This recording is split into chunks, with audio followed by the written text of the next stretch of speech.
আজকের এই ভিডিওতে আমরা হাইপোথিসিস টেস্টিং সম্পর্কে জানবো। হাইপোথিসিস টেস্টিং মূলত কি? এটি কাজ করে কনক্লুশন ড্র করার জন্য।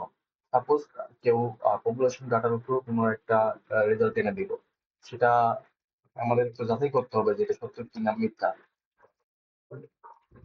এই যাচাই করার জন্য ডোমেইন এক্সপার্ট আছে, তারা একটা কনক্লুশন কনফিডেন্স ইন্টারভাল সেট করে দেয় যে এটা এত পার্সেন্ট হওয়ার সম্ভাবনা, এর থেকে বেশি হবে না। তো সেটার উপর ভিত্তি করে আমরা বিভিন্ন টেস্ট করি, যেমন জেড টেস্ট, অ্যানোভা টেস্ট, সাই স্কোয়ার টেস্ট। সো আজকে ভিডিওতে আমরা চাই জেড টেস্ট নিয়ে কথা বলবো। জেড টেস্টে মূলত দুটি জিনিস থাকে, নাল হাইপোথিসিস এবং অল্টারনেটিভ হাইপোথিসিস। তো এই দুটা কি আসলে? সাপোজ আপনারা একটা coin head and tail, head পাওয়ার সম্ভাবনা কত, টেল পাওয়ার সম্ভাবনা কত। তো যেটা যার ডোমেন এক্সপার্ট আছে সে বলে দিল যে হেড পাওয়ার সম্ভাবনা 30 থেকে 70%। হেড পাওয়ার সম্ভাবনা 30 to 70%। তার মানে কি? আহ ধরুন এটা একটা মানে ডাটা, মানে এটা ডোমেন যে কোনটা পড়বে। তো এটাই 30 to 70%, এটা হলো কনফিডেন্স ইন্টারভাল, যে পড়ার সম্ভাবনা কতটুকু। তো যদি এটা থেকে এটা পরে, ওর নাম হয় হাইপোথিসিস, মানে নো নো ডিফারেন্ট, বা এটা কোনো প্রভাব পড়বে না। আর যদি অল্টারনেটিভ, মানে এটা থেকে এটা না করে, তাহলে মানে অল্টারনেটিভ হাইপোথিসিস, এটা মানে নাও যেটা সেটা মিথ্যা প্রমাণিত হলো। তার ভিন্নভাবে বোঝানোর চেষ্টা করি আপনাদের। 30 থেকে 70%, ধরলাম আমরা 70%, তাহলে আমরা এটা কিনা পাচ্ছি। তো 70% হলে এখান থেকে এটা কি 70% আছে, আর বাকিটা কত? 15%। এই পাশে, এই পাশে কত? 15%। তো দেখেন ডাটা আসলো যে এতগুলো পার্সেন্ট, এতগুলো পার্সেন্ট কয়েন। তো আমাদের ওটা থেকে বের করতে হবে যে, ধরুন একটা উদাহরণের মাধ্যমে এটা বলা যাক। তো আমি একটা উদাহরণ নিই। এখানে বলা হয়েছে যে the average height of residence city, যে একটা কেউ একজন একটা রেসিডেন্সিয়াল এরিয়া সিটি ডাটা নিয়েছে যে 168 centimetre high average, and standard deviation হলো 3.9 সিগমা।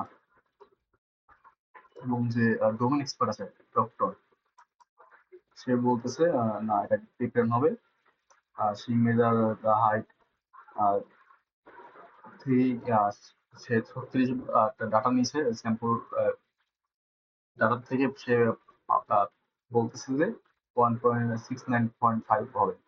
তো আমাদের স্টেট নাল এবং অল্টারনেটিভ নাল হাইপোথিসিস বের করতে হবে।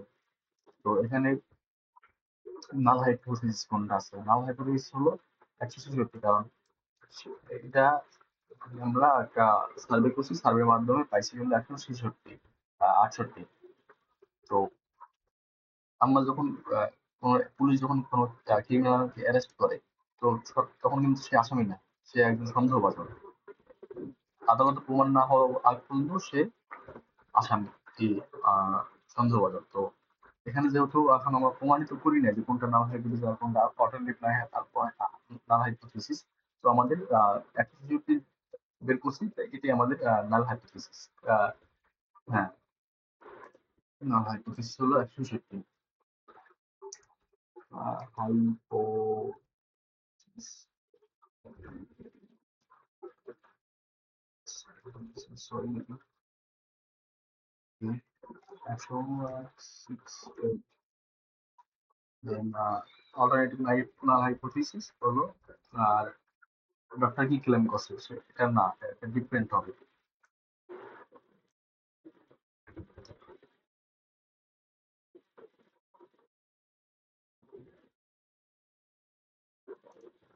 আর এখানে কনফিডেন্স ইন্টারভাল হলো সিআই 95%। তো আমরা ধরো করছি এটা যদি হয়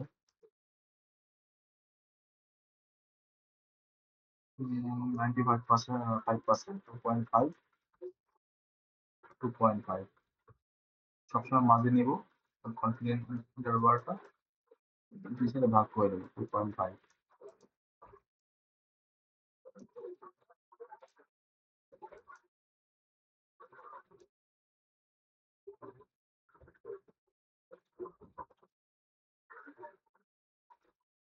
এই এরিয়াটা কি? এই এরিয়াটা হলো অ্যাকসেপ্ট নাল হাইপোথিসিস। আর এটা হলো রিজেক্ট নাল হাইপোথিসিস। যদি এই ডাটাটা এটার ভিতরে পড়ে তাহলে আমরা অ্যাকসেপ্ট করবো। আর যদি বাইরে পড়ে সেটা হলো নাল হাইপোথিসিস, তার মানে ডাক্তারের কথা সত্য। আর এটার ভিতর পড়লে না, আমাদের কথা সত্য, আমরা যে সার্ভেটা করছি সেটা হলো সত্য।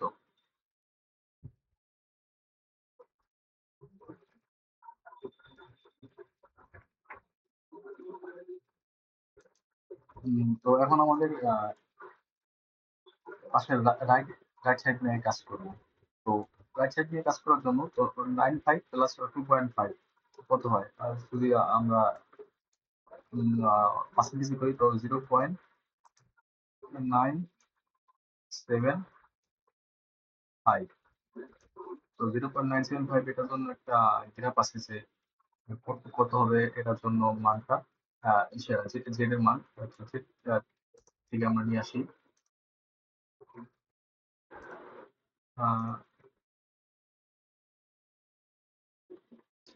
এটা হলো রাইট স্কোয়ারের মান।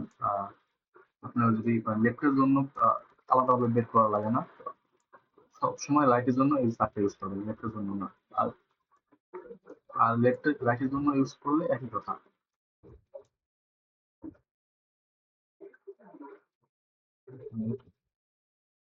ওকে, 0.975, 75, ওকে, 1.9, তার মানে কত? জেড এর মান জেড ইকুয়াল টু 1.9। তো এখানে হলো -1.9 প্লাস 1.9 জেড এর মান। এখন আমাদের জেড এর মানটা বের করতে হবে। জেড এর মানটা কত?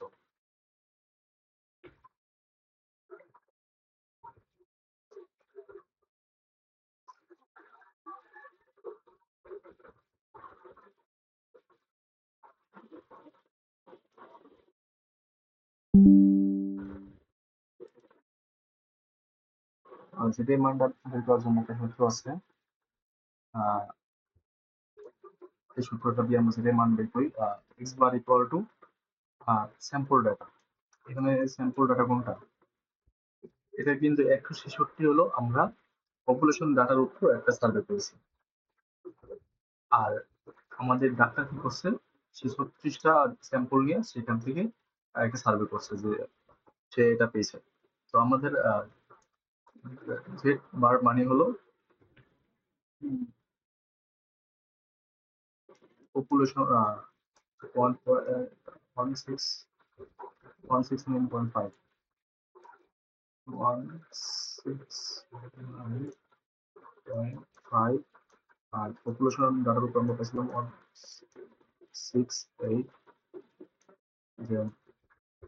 স্ট্যান্ডার্ড ডিভিশন 3.6, 3.9, ভাগ হলো কতগুলো স্যাম্পল? ডাক্তার 36টা স্যাম্পল, হ্যাঁ 36টা, হ্যাঁ স্ট্যান্ডার্ড ডিভিশন 3.9 এবং 36টা স্যাম্পল। এই 6, এটা যদি আমরা করি তাহলে আসবে 2.31। তাহলে কি হলো? 2.31 করি যায় 1.9 এর বেশি। তার মানে কি ডাক্তার সত্য? ডাক্তার সত্য মানে কি? যে আমরা যে বের করলাম 160 একটা পপুলেশনের উপরে আমরা সার্ভে করে বের করলাম 167 হয়তো কখন, যখন এই 95% এর মধ্যে থাকতো আমার জেড এর মান। জেড এর মানটা কত? 95 থেকে বেশি হয়ে গেছে। বেশি বেশি হলো কি হবে? কারণ আমরা এই 95 এর জন্য জেড এর মান হলো 1.9, এটা হলো 0, 1.9, 1.9 এর থেকে 2.31 বেশি হয়েছে।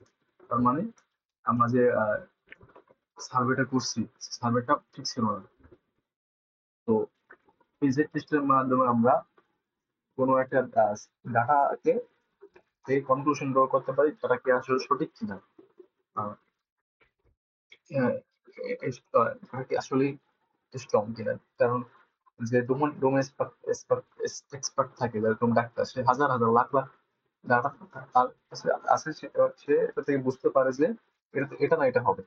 কিন্তু আমরা তো সাধারণ পাবলিক, আমরা তো একটা ডাটা নিয়ে আসলেই হবে না, আমাদের ওই ডোমেন এক্সপার্টের সম্মতি থাকা লাগে। সম্মতি মানে সে ডোমেন এক্সপার্ট আর কিভাবে অ্যানালাইসিস করবে না, কিন্তু সে বলে দিবে যে এটা রুলস, সেই রুলস আমাকে জেড টেস্টের মাধ্যমে এটা খাটানোর মাধ্যমে আমরা বুঝতে পারবো যে এটা আসলে কাজ করে কিনা।